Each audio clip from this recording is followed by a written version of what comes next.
In this video, I'm going to run through one of Funnelshoots' key features, which is a funnel nudge. Now, this is completely unique to Funnelshoot, and you have not seen this anywhere else on the internet.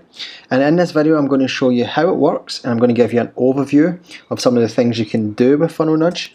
But there will also be a nudge school within the help section, which will show you some examples and how you can really apply this to your stores and your funnels as well. So this is the main dashboard of Funnelshoot, and as you can see, we have the funnel overview, which also includes funnel nudge here, which is this little button here.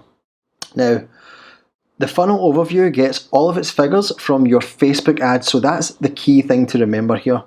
All of the stuff within this funnel has been taken from your Facebook ads account, so it is live data, and it will constantly change depending on what sort of time limit you choose. Now, for this example, we've went from the 1st of November until the 30th of November, and this is actual figures and money that was spent on Facebook ads, and this is a real life situation here. So as you can see here, the link clicks were 4,304 link clicks with a cost per click of about $1.54. The content views are here, the add to carts, initiate checkouts, payment info, and the purchase. And this is again real life figures. Now, nothing here is made up. This all comes from a live Facebook ad account.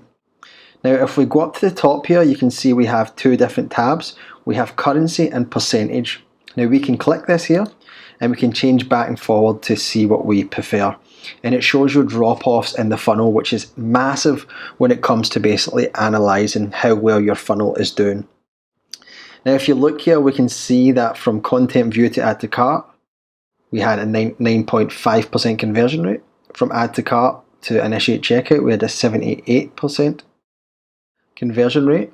And initiate checkout to payment info, we had 40%, and then payment info to purchase, we had a 94% conversion rate.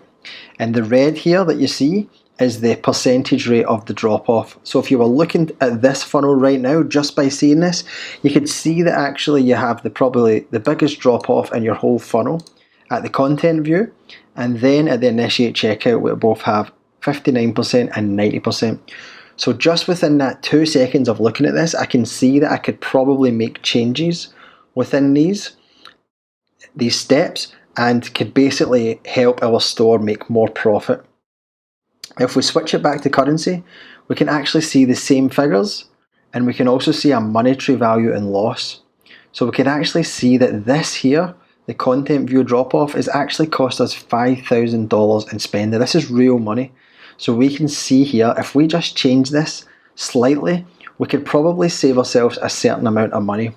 And we could also get the cost per purchase down at the same time just by helping this figure right about here. And this is where nudge comes into play.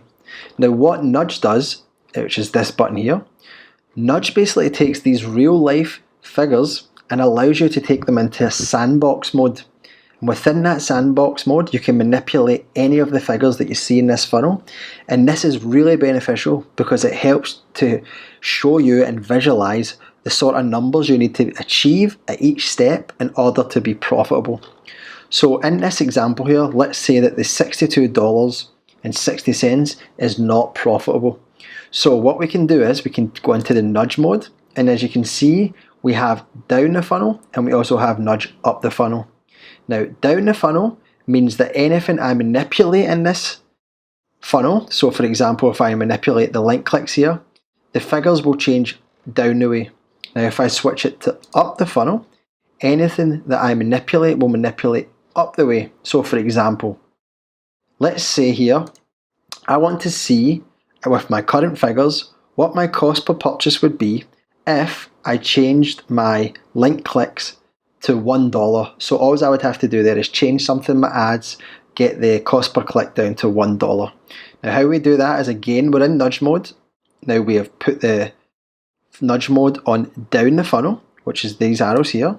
So we've put it down, and then we can click on the little edit arrow here, and we just put in $1.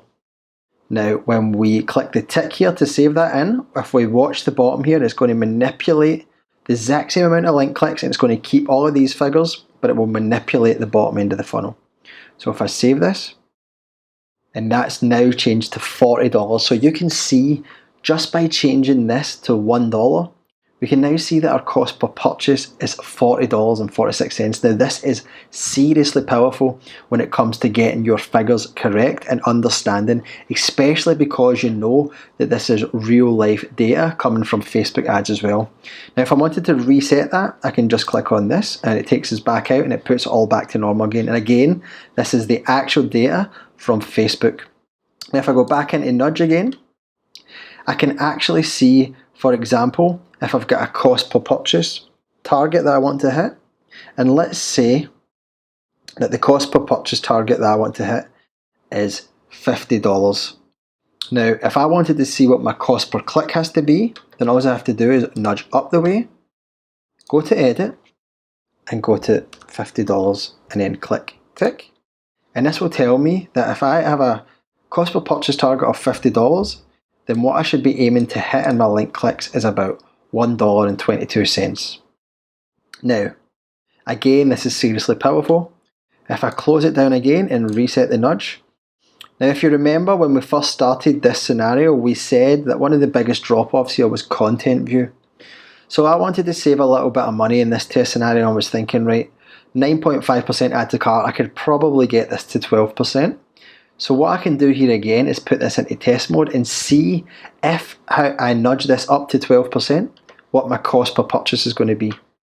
So again, I just nudge down the way, I click on this, change to 12%, and then click the tick again to save this in place. And I can see now, just by changing this to 12% and keeping those costs per click the exact same, nothing has changed with the cost per click, I can actually get to my target CPA again of under $50. Now you can also keep it in nudge mode and manipulate it even more and change other figures. So I keep this the same, I'm still in down mode, and I click tick. You can see all these 12% stays the same.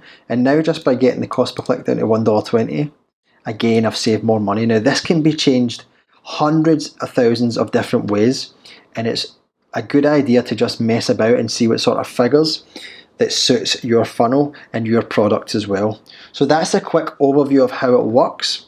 Again, you have the funnel overview, you have the nudge button, the currency, and you can change it back and forward to percentage, and then when you go in nudge mode, you can change any of these figures to whatever you want, even quantities of link clicks, content views, etc.